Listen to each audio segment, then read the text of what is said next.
A palavra que Deus nos colocou no coração nesta noite é uma palavra de decisão. É uma palavra que nós precisamos decidir em nossas vidas. A gente até pensou em continuar no tema da EBF, mas a gente não quis trocar aquilo que Deus estava colocando. Seria uma bênção, mas a gente recebeu do Senhor essa palavra também. Nos dias de hoje, as propostas que nos vêm, e eu queria que você estivesse visualizando bem essas figuras que estão aqui, porque nós vamos falar justamente sobre, nós temos cadeiras que representam reinos. Nós temos o reino do mundo, o reino do eu e o reino de Deus. A primeira pergunta que eu quero fazer a você: qual reino tem dominado a sua vida? Em qual desses tronos você tem sentado e tem se satisfeito? Em qual desses tronos você tem se dedicado mais tempo na sua vida? Quando Deus começou a tratar essa palavra comigo, eu comecei a pensar naquilo que Deus realmente quer das nossas vidas. Eu queria que você abrisse a sua Bíblia em Efésios capítulo 2, do verso 4 até o verso de número 10. Efésios,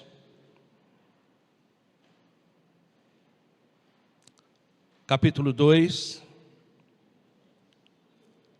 do versículo 4 até o verso de número 10. Nós vamos ter essa leitura aqui, mas eu gostaria que você tivesse com a sua Bíblia em mão também. Vamos ler todos juntos? Mas Deus, sendo rico em misericórdia, por causa do grande amor com que nos amou, estando nós mortos em nossas transgressões, nos deu vida juntamente com Cristo. Pela graça vocês são salvos, e juntamente com Ele nos ressuscitou, e com Ele nos fez assentar nas regiões celestiais em Cristo Jesus.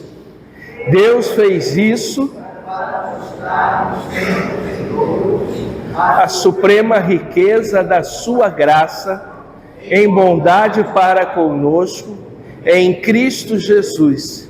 Porque pela graça vocês são salvos mediante a fé, e isso não vem de vós, é dom de Deus, não de obras, para que ninguém se glorie, pois somos feituras dele, criados em Cristo Jesus para boas obras, as quais Deus de antemão preparou para que andássemos nela.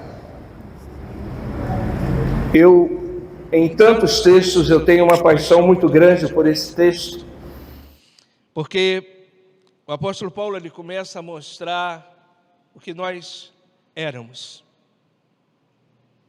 O que nós éramos antes de aceitarmos a Cristo como o único e suficiente Salvador. Éramos o quê? Mas Deus, em sua infinita misericórdia, por causa do seu grande amor, com que nos amou, estando nós o quê? Mortos. Mortos espiritualmente. Andávamos por aí, vagando, sem saber para onde ir.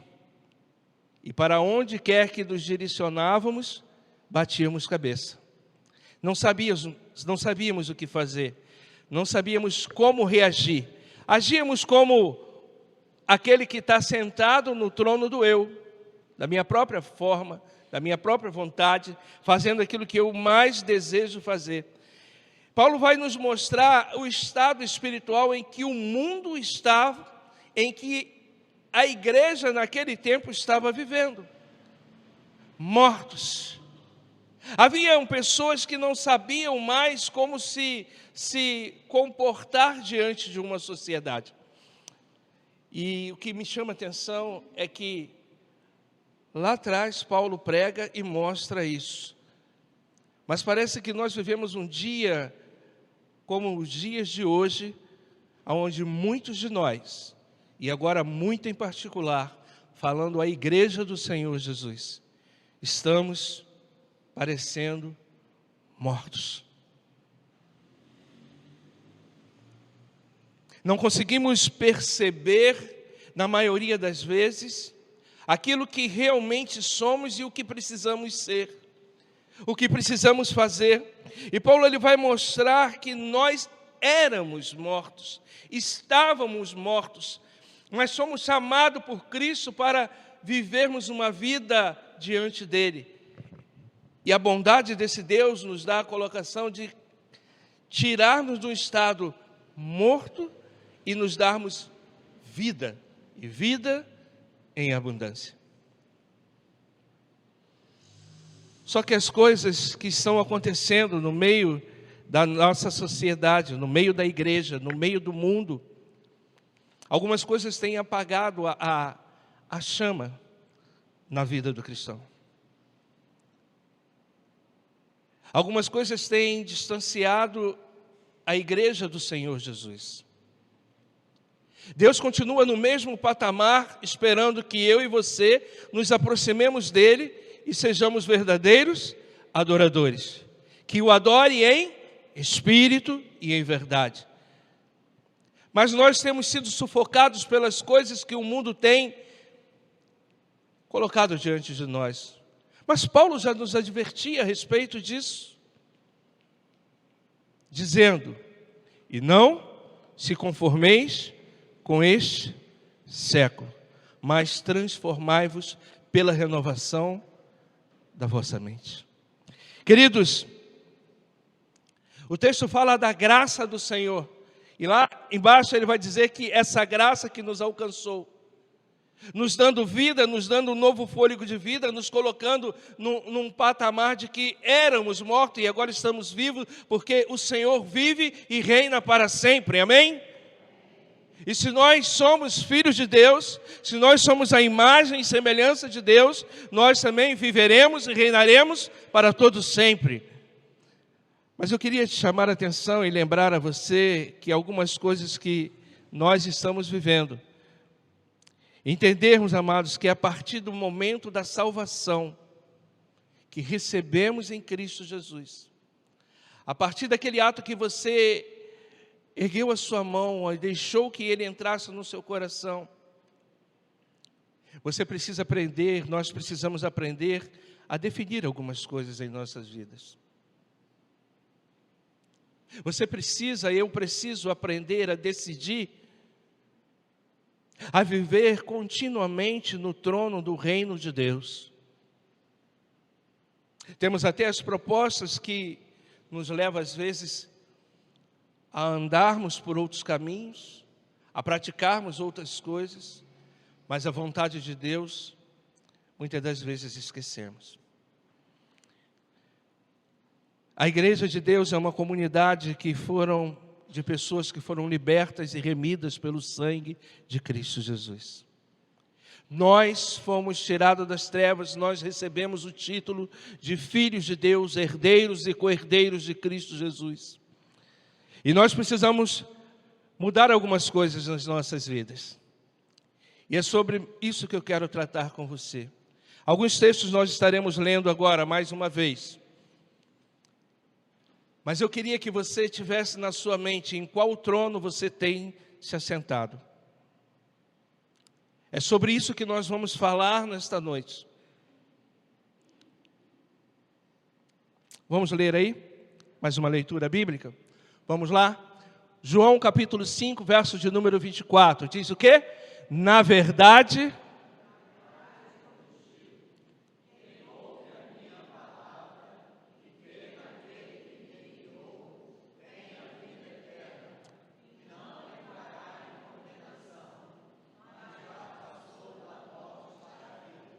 é o nosso estado. Amém ou não amém? Sim ou não? É ou não é? E olha o verso seguinte, o que diz de João 8,12. Então Jesus tornou a falar-lhes, dizendo, eu...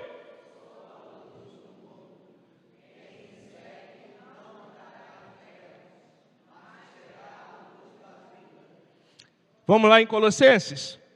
E ele nos livrou...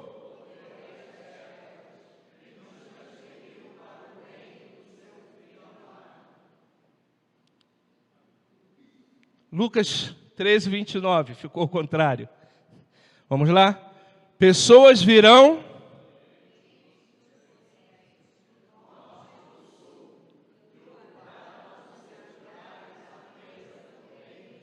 Reino de quem? Reino de Deus. A verdade é que nós não somos desse mundo. Nós estamos nesse mundo, mas não somos desse mundo. E aqueles que não pertencem a esse mundo, vai dar um glória a Deus neste momento. Aleluias!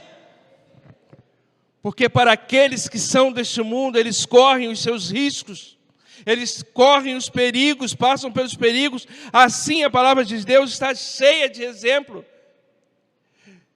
mostrando que neste mundo jaz o maligno. O que nós estamos vendo acontecer no sistema do nosso planeta, nos países, no nosso município, em outras cidades, é o sistema. Mas não se apavore, não temas, porque você não é deste reino.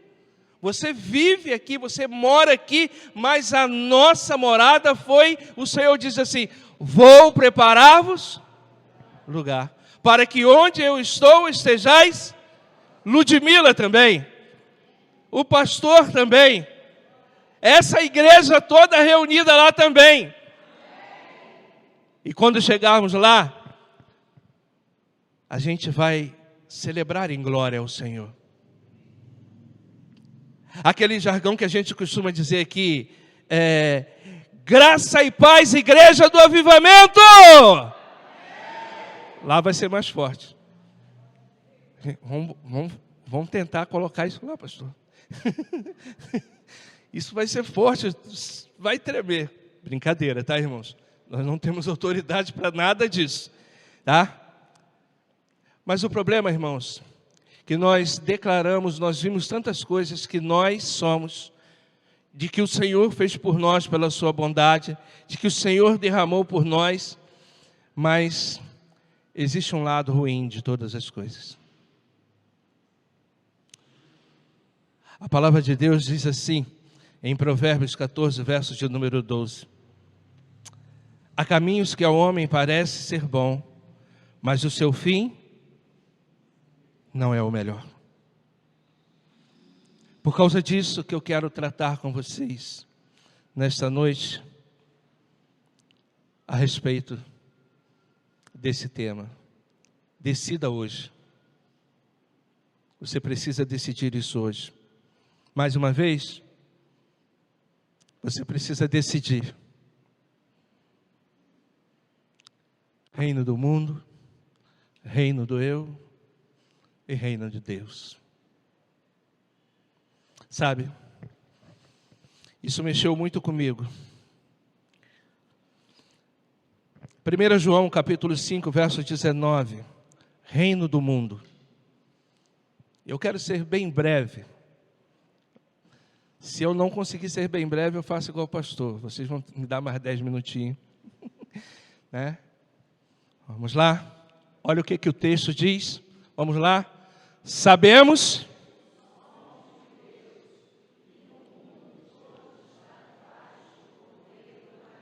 Qual é o governo deste mundo? Poder do maligno. O diabo ele tem tentado destruir e colocar as pessoas sentadas no seu trono. E quando eu ia botar uma imagem de uma cadeira ali, mas daquelas cadeiras do filme, cadeira elétrica, a cadeira que amarra a pessoa toda para tomar aquelas injeções, né? Eu falei, não, mas isso vai ficar muito, muito pesado. deixa a cadeirinha branca ali, deixa ele pensar que ele está na paz, né? E a gente vai trabalhando nisso daí. A Bíblia diz que o mundo jaz no maligno, né? E nós estamos muitas das vezes nos colocando nesse trono, nos posicionando nesse trono, como se estivesse tudo bem. O Salmo vai dizer assim: não assente na roda dos escarnecedores. As propostas é para que muitas das vezes estejamos assentados na roda dos escarnecedores. E é um trono que te prende, é um trono que te tira toda a paz, é um trono que te dá satisfações momentâneas. Você acha que está tudo bem, você acha que é uma noitezinha na bagunça, uma noitezinha de um gole ou outro, uma picada da veia ou outra, ou uma coisa ou outra, ou um roubo, ou uma trapaça, ou uma bet, ou uma x-bet.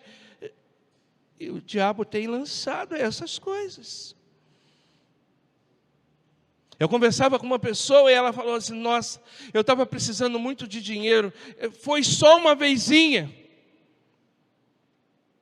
Já parou? Ainda não consegui.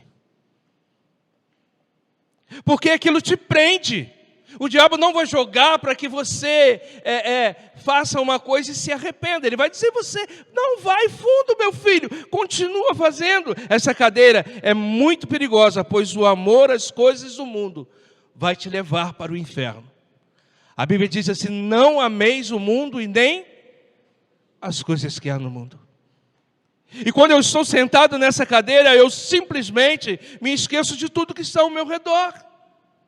Eu esqueço daquilo que é realmente promessa de Deus para a minha vida. Nessa cadeira as pessoas são levadas a amar as coisas deste mundo. Nessa cadeira as coisas de Deus são sufocadas. Lembra da parábola das sementes no caminho? Você senta nessa cadeira, quando você senta nessa cadeira, você relaxa, você fica à vontade. E a palavra vem, chega até você, aí os espinhos da vida sufocam, o vento vem e carrega. Sabe por quê? Porque você não consegue observar que a palavra está diante de você. O Senhor Jesus disse assim: de que adianta o homem ganhar o mundo e perder a sua vida, a sua alma? Como filhos de Deus, nós devemos não devemos tomar a forma deste mundo, mas sim sermos transformados para que este mundo veja a glória de Deus em nossas vidas. A Bíblia diz que nós devemos estar crucificados para o mundo para nós. Mas tem pessoas que estão abraçando as coisas do mundo. Eu vou dizer uma coisa, que a gente precisa perceber isso. Porque ela vem disfarçada de muitas coisas. Aqui em Magé não tem tanto, mas Guapi tinha muito disso. Pelo menos eu não vejo, não participo, nem lá participava. A gente tinha um problema muito grande com a política na igreja. Porque quando tinha uma festividade política, tipo um show disso, um show daquilo, ou aquilo outro, as propostas que vinham, as igrejas ficavam vazias. Mas sabe como que isso chegava? Como algo atrativo, como algo bom, como algo que não tem maldade nenhuma. Até mesmo, irmãos, naqueles shows gospel que tira os crentes da igreja. E eu fiquei pensando, diante dessa palavra, Se essa também não tem sido uma cadeira que o mundo tem colocado diante de nós.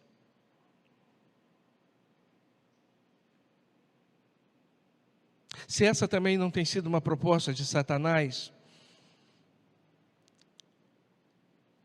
para te afastar do Senhor, para me afastar do Senhor.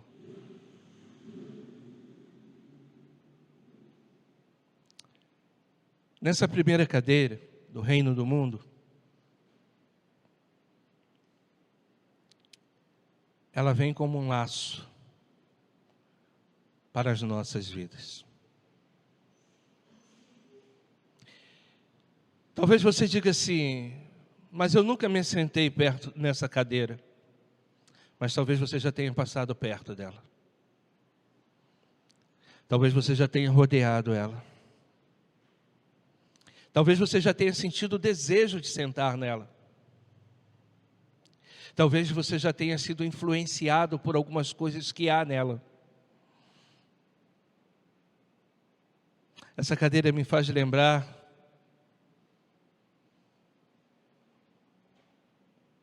de alguns homens de Deus que caíram. Mas a segunda cadeira, que também ela é uma proposta de Satanás na vida do crente, que é a cadeira do eu, e dessa você não escapa. Dessa eu não escapo, dessa eu já entrei, nessa você já entrou. Nessa fica rodeando ao nosso redor. Sabe por quê? Porque a primeira coisa que eu penso na cadeira do eu é no filho pródigo. Porque a cadeira do eu, ela faz com que, lá em Lucas capítulo 15, verso 11, acho que eu só botei o 11 e o 12 só. Isso. Ele diz assim, e Jesus disse ainda, um homem tinha 2 filhos. Certo dia, o mais moço disse ao pai, pai, quero que o Senhor me dê agora a minha herança. Na cadeira do eu só penso em mim. Eu só penso no meu melhor. Os demais que se dane. O pai que vai ficar sozinho, que se dane. A esposa que vai ficar até tarde te esperando, sem que você dê uma notícia, que se dane. Na cadeira do eu, o filho que precisa do amor do pai, que se dane. O ministério que precisa de você, que se dane. Eu quero pensar em mim, eu vou ficar cansado. E você que está aqui hoje, parabéns, que ontem foi esticado. Ontem foi esticado, mas nós estamos aqui e vencemos, glória a Deus. Sabe, na cadeira do eu lembro do filho pródigo, eu lembro de Arão. Mas o que Arão tem a ver com isso, pastor? Sim. O que Arão pensou? Só não pega, não leva, não faça. Eu pego, eu levo e eu boto toda a tribo em risco. Eu boto toda a família mal. Eu só penso em mim. E meu irmão, minha irmã, às vezes nós somos assim, sim ou não? Hoje é dia de nós reconhecermos e decidirmos mudar. A Bíblia diz que se nós queremos servir ao Senhor, se nós queremos viver para o Senhor, eu não posso fazer isso com 2 senhores. Não tem como. Ou você vai agradar a um e aborrecer o outro. Ou você vai trazer alegria no coração de um e deixar o outro triste. Sabe,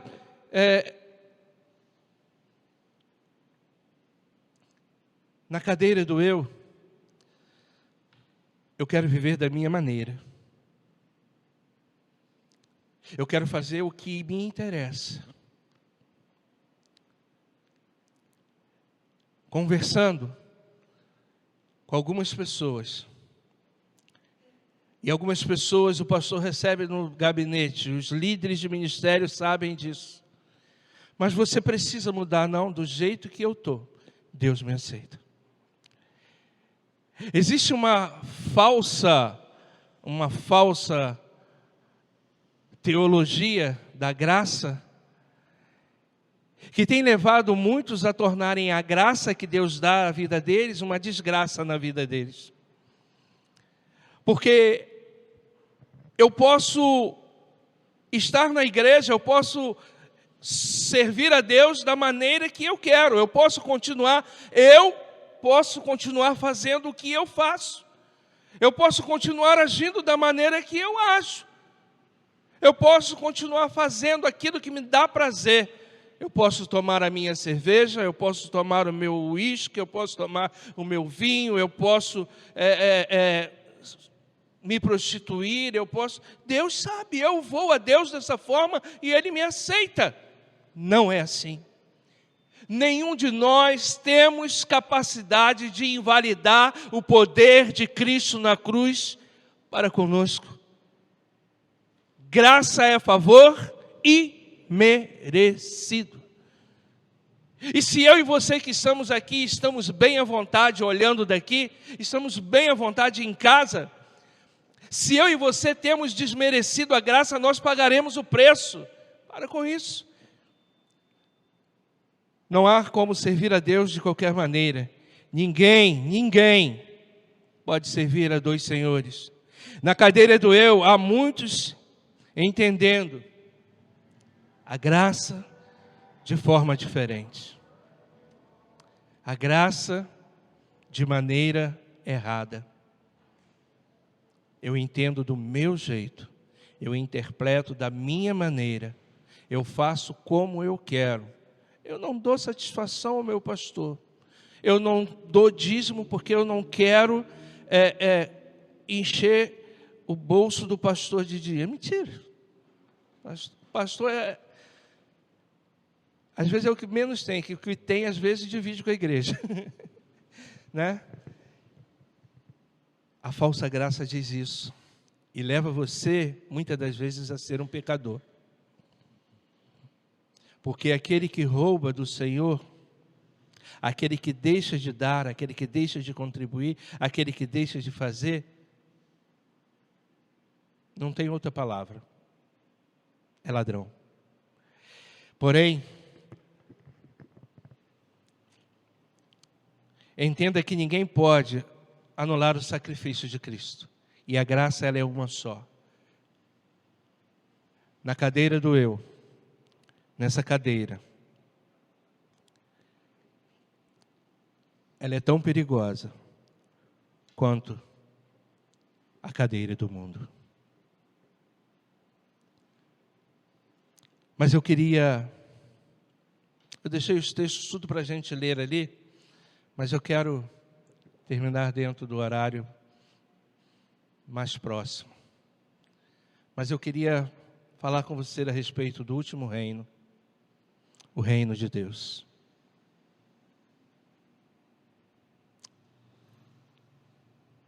Há uma canção que a gente canta que diz que esse reino não findará, sua glória será eterna. Esse não vai findar. Sabe, queridos, nessa cadeira do reino de Deus, é onde você e eu fomos chamados para ser assentados. Há uns textos que eu gostaria de ler nesse texto, neste reino de Deus. Vamos lá? Todos juntos? Eu afirmo.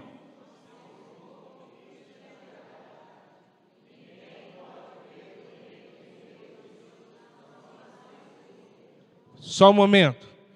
Ninguém pode ver o reino de Deus, senão.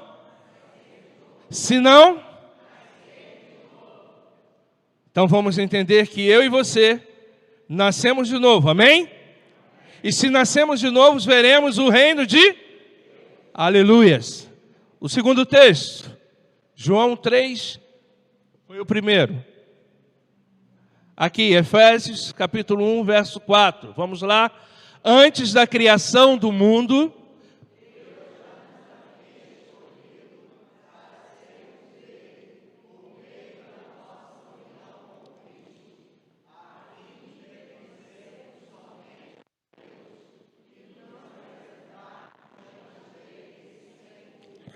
você é propriedade exclusiva do Senhor. Amém? Nós somos propriedade exclusivas do Senhor.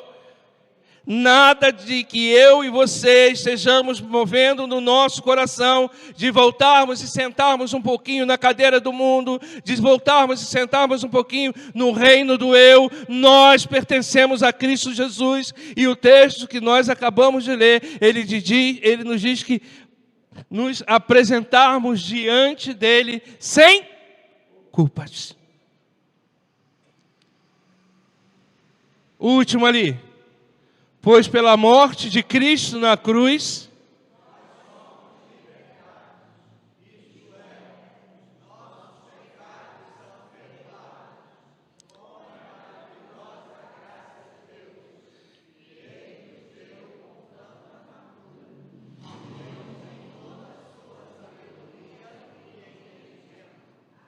amém? Que maravilha, queridos.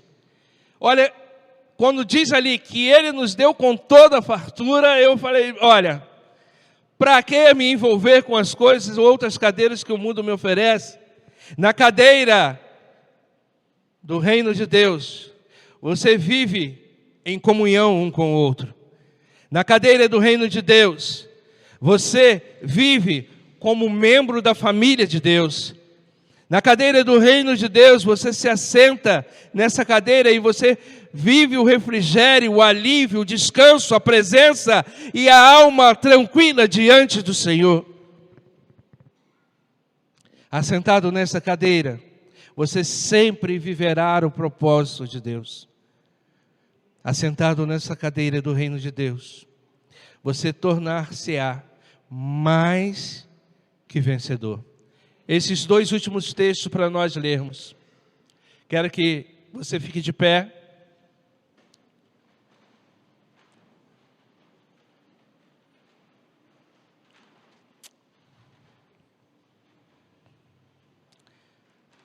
Põe o outro para mim, filha.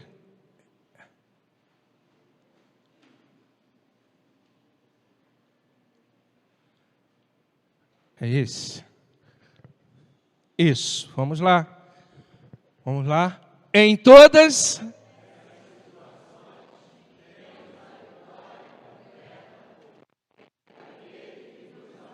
a vitória completa. Deus não vai te dar nada pela metade, é completo.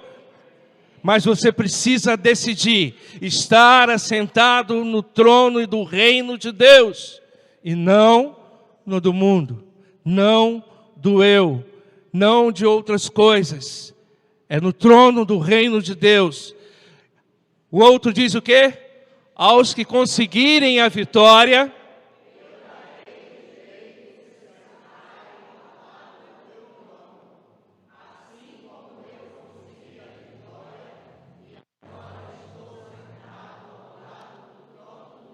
aleluias!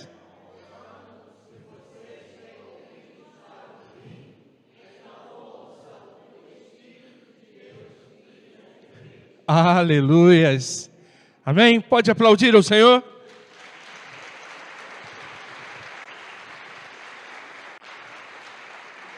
Decida hoje, meu irmão. Decida hoje.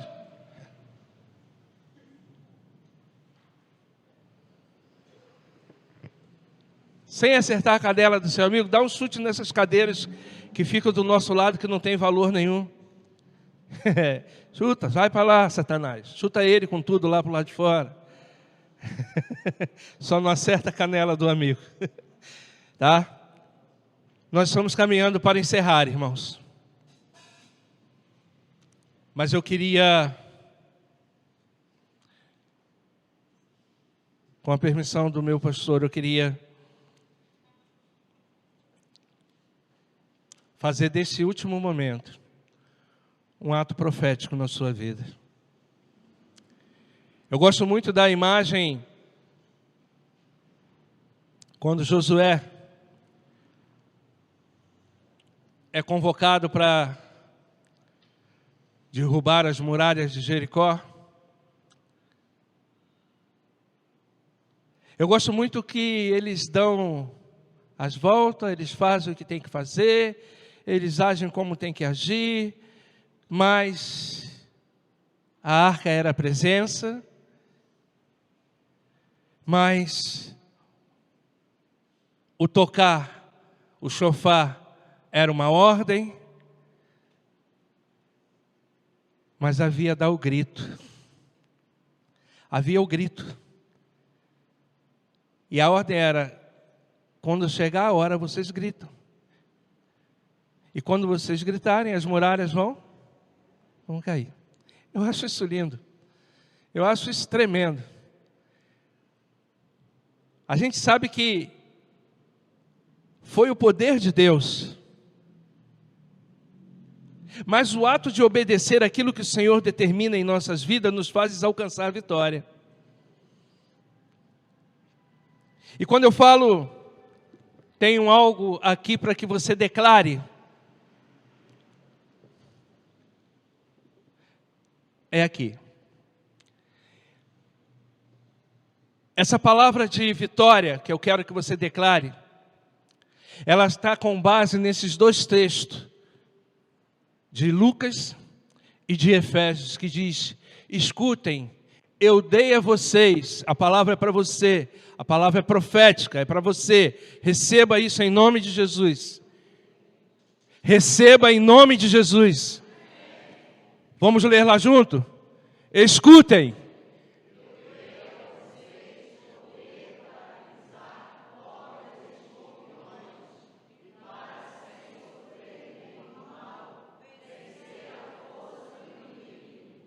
O próximo aqui.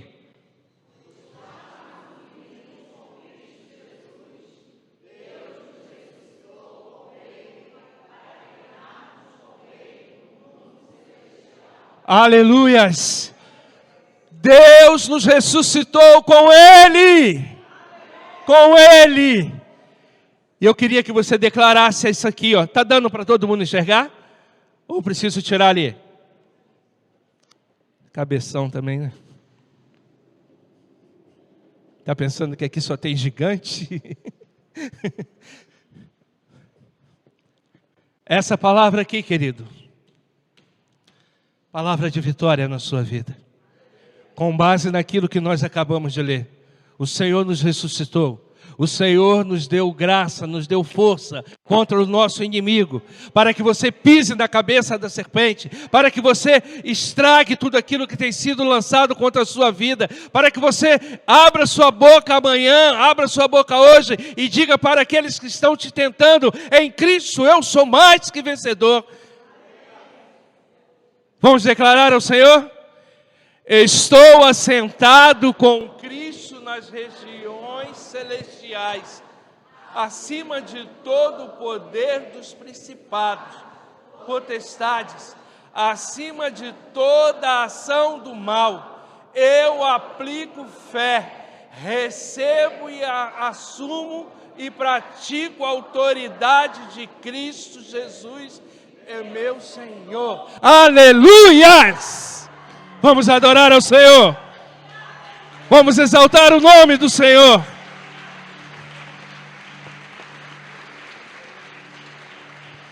Aleluias. Mas Deus, sendo rico em misericórdia, por causa do grande amor com que nos amou, estando nós mortos em nossas transgressões, nos deu vida juntamente com Cristo Jesus. Pela graça vocês são salvos. E juntamente com Ele nos ressuscitou. E com Ele nos fez assentar nas regiões celestiais. Tudo que você tem feito não será em vão. Nos assentaremos nas regiões celestiais. Cantaremos hinos. de vitória. Oh Deus, obrigado porque fomos alcançados pela Tua graça. Obrigado, ó Pai, porque, em particular, ó Deus, eu andava num lamaçal de pecado. Obrigado porque o Senhor me tirou desse lamaçal, porque o Senhor me deu vida, porque o Senhor me deu o direito de assentar-se no trono da graça. Ah, Deus, como é bom ver a Tua igreja, Senhor. Como é bom ver a Tua igreja te adorando, te servindo. Pai, abençoa-nos, ó Deus. Leva-nos para os nossos lares revigorados em nome de Jesus. Que as nossas decisões, que a nossa decisão de hoje, de toda a Tua igreja aqui, daqueles que ouvirão essa mensagem depois, seja decidirem viver no trono do reino de Deus. Ah, Pai, maravilhosa graça, muito obrigado, muito obrigado, em nome de Jesus, amém, amém e amém.